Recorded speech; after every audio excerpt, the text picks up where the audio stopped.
Hello, hello. Hey you, what's up mga ka-generator? Good morning sa inyong lahat. Good afternoon naman dyan sa Pilipinas. Good evening dyan sa Amerika. Mayroon kaming isang generator na naman dito mga ka-generator. Dusan generator B8 530 kVA Dusan B8 ito mga ka-generator. B-type 8 ang pitch. B10 1, 2, 3, 4, 5 B10 pala to.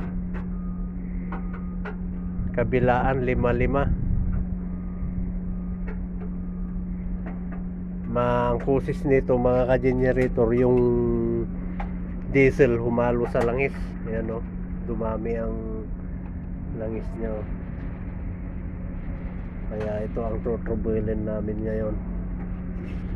Yung diesel humalo sa langis. Kaya ang unang ang diagnose ko rito, baka itong injection pump niya, yung oil seal ng injection pump. Kaya magtanggal kami ng injection pump nito mga ka-generator. Pero bago naming tanggalin ang injection pump, isisiting muna namin yung piston number 1. Saka itaas namin yung itap dead center namin yung piston number 1. Sabay buksan namin ito. Tignan namin yung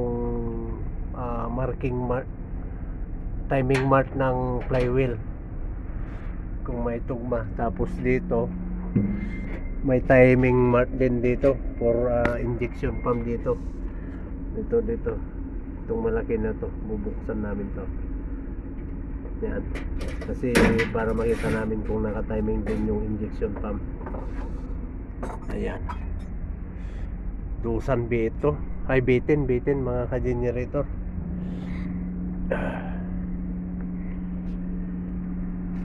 Okay, see you next video.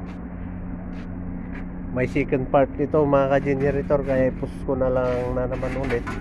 Mag video na naman ako ulit para sa pangalawang episode.